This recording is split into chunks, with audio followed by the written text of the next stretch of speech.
Stanford University. So welcome back to E145 Technology Entrepreneurship. In this video, I'm happy to introduce a special guest, Clint Korver. Clint is a 4-time serial entrepreneur. He spent 15 years as an entrepreneur before then becoming a venture capitalist with Ulu Ventures. In addition, he is co-founder and co-president of the Stanford Angels and Entrepreneurs Group.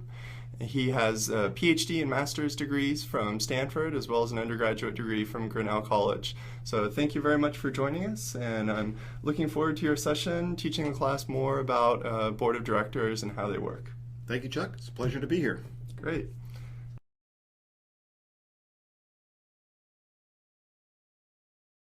A majority of promising startups fail due to self-inflicted wounds. By promising, I mean those that have received venture capital funding or are able to receive venture capital funding. And by self-inflicted, I mean those internal decisions that founders make early on about who should be on the founding team, what roles they should have, how they should split equity, and what investors they should bring in. This comes from Noam Wasserman, a professor of entrepreneurship at the Harvard Business School, and his research. Now, one of the shames of this is that a lot of entrepreneurs are making these decisions with little guidance from folks who have expertise in the area. And they tend to fall into traps such as overconfidence and avoiding conflict, and as a result, miss important ways to structure these decisions and often are not aware of some of the long-term consequences these decisions create.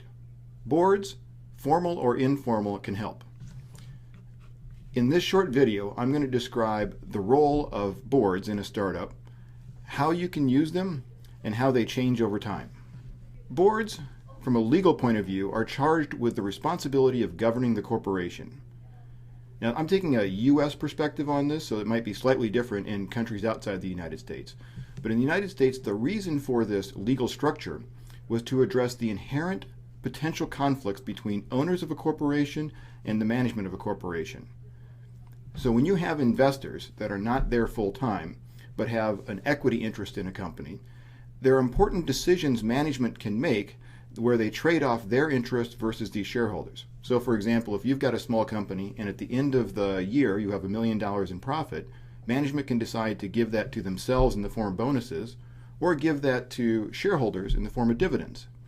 Now the concern from a legal point of view is that without any kind of governance structure, management will act as self-interested and they will basically benefit themselves at the expense of shareholders. Now, and this is the role for a board of directors. Now, stated more positively, the role of the board of directors is to align incentives between management and shareholders. And there's even a broader thought around boards where their goal is to represent not just shareholders, but represent the interest of stakeholders. So this could be anyone who has an interest in or is affected by the corporation, such as the local community.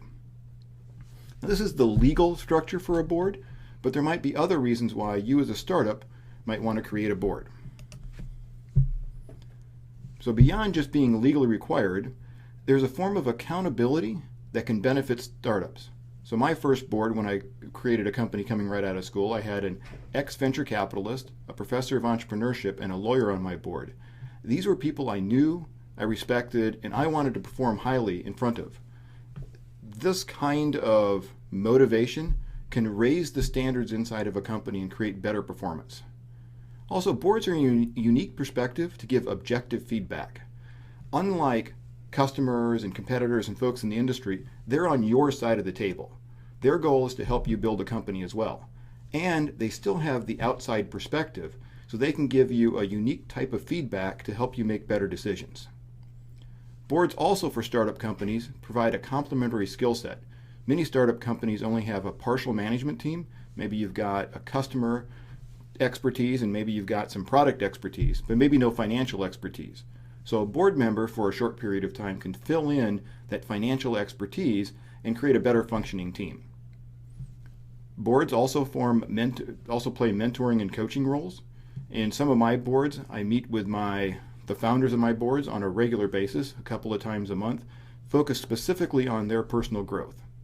And finally, boards create the opportunity for connections to customers and funders that you might not have with your current network on the team. And also when you're talking to funders and customers and so forth, a board gives your company credibility. Now, many founders become members of boards of directors. And when you become a member of a board of directors, this is a serious responsibility, and there are legal obligations associated with that. This is what they call the fiduciary duties of a board of directors, and there's two basic categories. There's the duty of care, which requires directors to make informed decisions, and there's the duty of loyalty, which addresses conflicts of interest. So let's talk about the duty of care first. Here are some elements for good decision making. So you followed a good process, it's transparent, people know how the decision was arrived at. The board has examined available alternatives, or they've ensured that the management team who are presenting the decision to them has examined available alternatives. They've done their due diligence in terms of collecting relevant information, and when they make the decision, they're making the decision in good faith, without conflicts of interest. So in other words, they're putting the interest of the company ahead of their own personal interests. Now, many times this shows up in a fairly straightforward way. Most decisions are nicely packaged. You're talking about approving a budget or stock options or a round of funding. But sometimes decisions can be very messy. For example, in one of my companies last year, the management team came to me in a bit of a revolt saying the CEO had to go, just wasn't competent to lead the organization at this level. Now, as you can imagine, this was a bit of a messy decision, and in these circumstances, the duty of care becomes a very high burden. So if you're a founder on the board and not the CEO, which there was one, it became very challenging for him to manage his duty of care and put the interest of the company ahead of his personal interest. And that's what the duty of loyalty really focuses on in a very explicit way.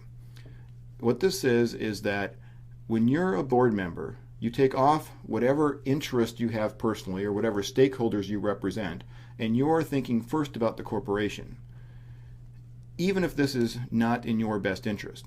So for example, if an opportunity comes to you as an individual, say a consulting opportunity, and it happens to be in the same area of work or line of work as the corporation, essentially duty of loyalty says you must first give that opportunity to the corporation before you can take it. And when it comes to things like executive compensation, where there's sort of clear challenges in terms of you being unbiased, if you're, say, the CEO, basically duty of loyalty says you should recuse yourself from those kinds of conversations. Now, there's only a few sets of decisions really that come to the board where these issues come into play. And here's a list of some of those board of activities. First and foremost, a lot of people think of the board as managing the CEO. This is hiring, firing, setting compensation, and evaluating the CEO, which is certainly one of the important responsibilities of the board of directors. Other important board activities include approving major strategies and financial objectives, providing advice and counsel to top management, managing themselves. So oftentimes, as the board gets more developed, there'll be a nominating committee, and the board will figure out who else should be on the board, how do we evaluate ourselves, and so forth.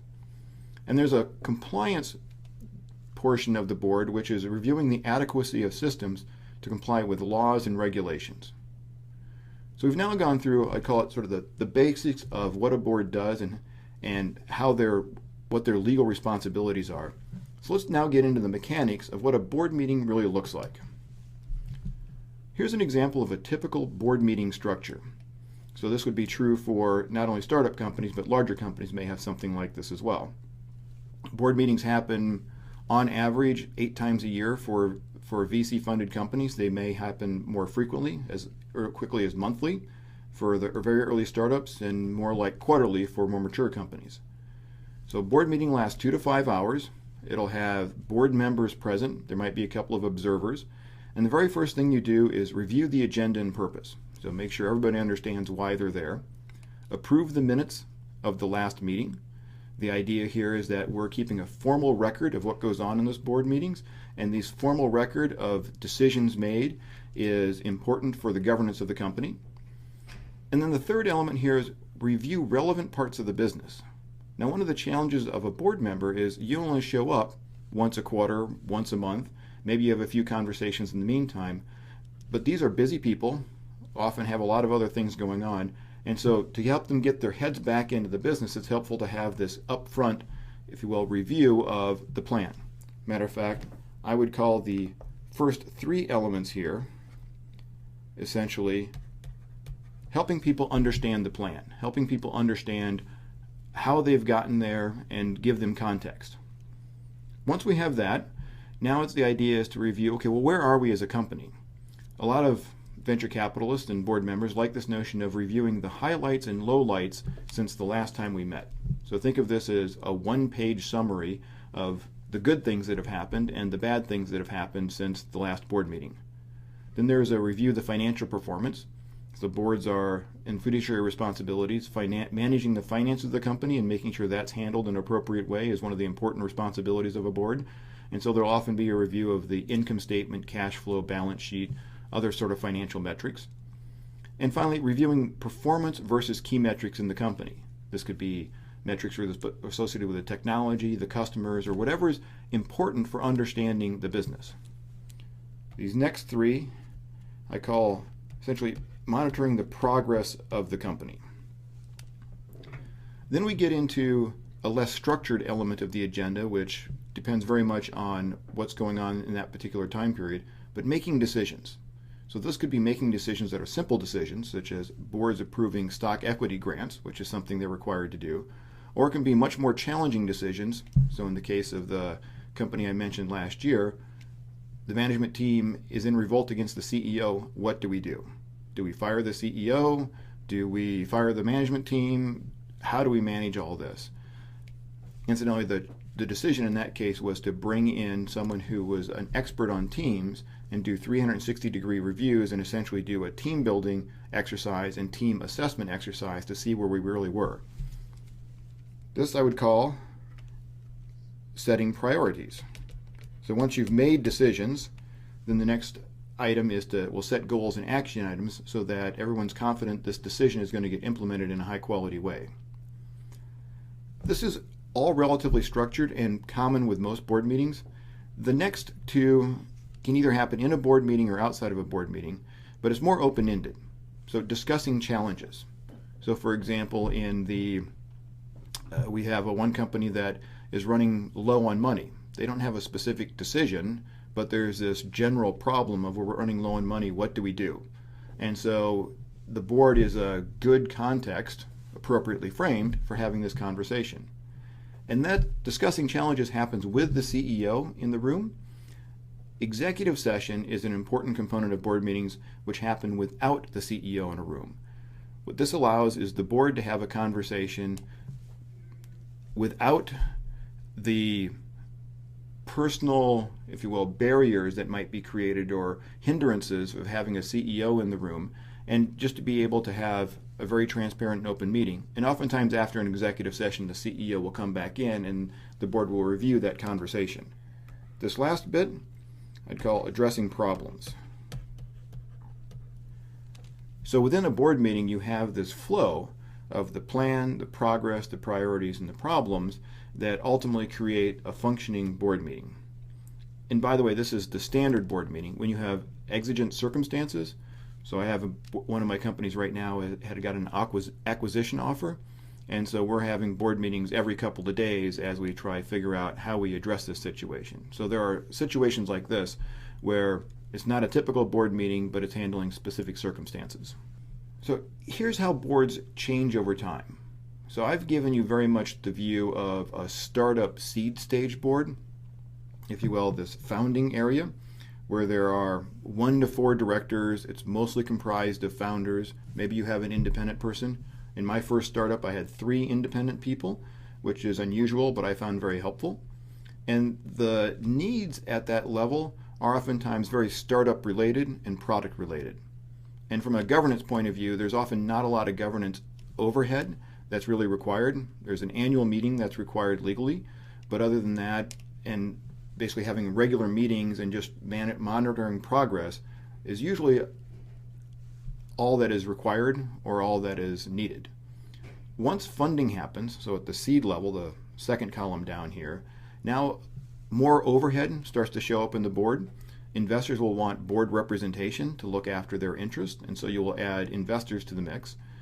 You will also probably need some additional expertise on the board, maybe some financial expertise or legal expertise. And from a governance point of view, financial reporting and controls, so who signs checks and who approves payments, becomes an issue. As a company matures and it moves to, call it the early commercialization, the number of directors increases. You might have additional investors that show up and the independents become more important. And startup expertise becomes less needed, less valuable, but more management expertise. How do you manage teams of people and manage managers? And how do you understand your industry and market become more important? And at this level, oftentimes boards will break up into smaller committees with very specific roles. So for example, an audit committee is a very common early committee that gets created, and their role is to make sure that the financial reporting has been done appropriately and accurately represents the financials of the company. And finally, when you start getting into late stage and more public-oriented companies, essentially an early stage company will start to take on some of that public company infrastructure, and they'll want that public company expertise as well. So this has been a very quick overview of boards, which is a complicated and important topic. For those interested in additional resources, here are 3 that I recommend. First is a book by Constance Bagley and Craig Doushie called The Entrepreneur's Guide to Business Law. Here's a copy of that. It's a very good book on the legal issues that startup folks might want to know, and it has a chapter in there on boards. The next is an article called The Basic Responsibilities of VC-Backed Company Directors. Here you can see a copy of that right now. This is a white paper written by the Working Group on Director Accountability and Board Effectiveness.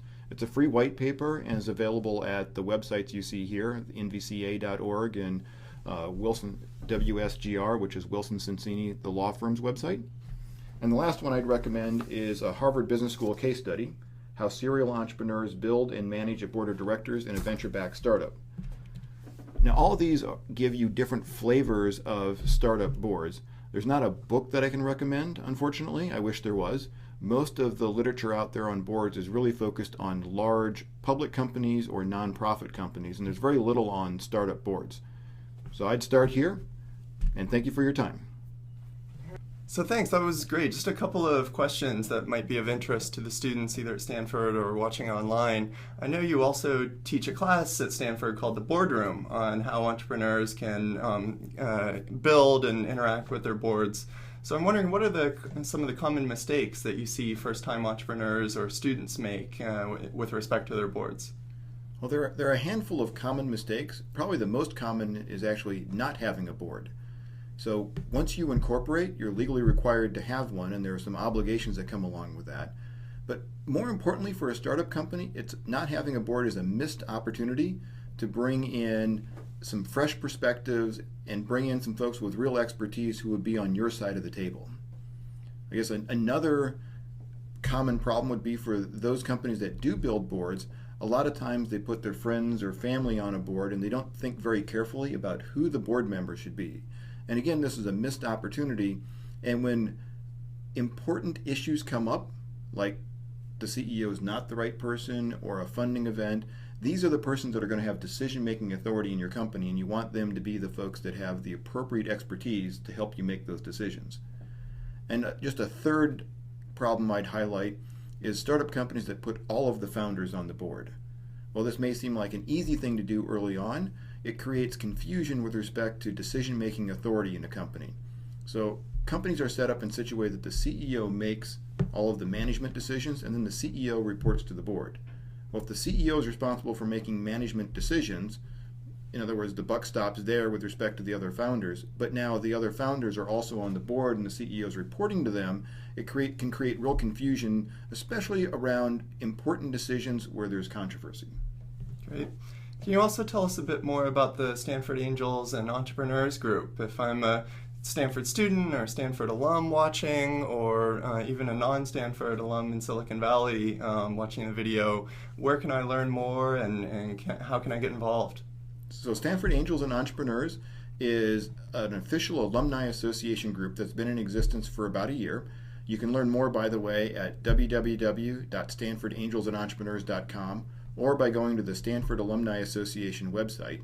And the purpose of SANE is to bring together within the Stanford community those folks interested in both funding startups and also starting startups.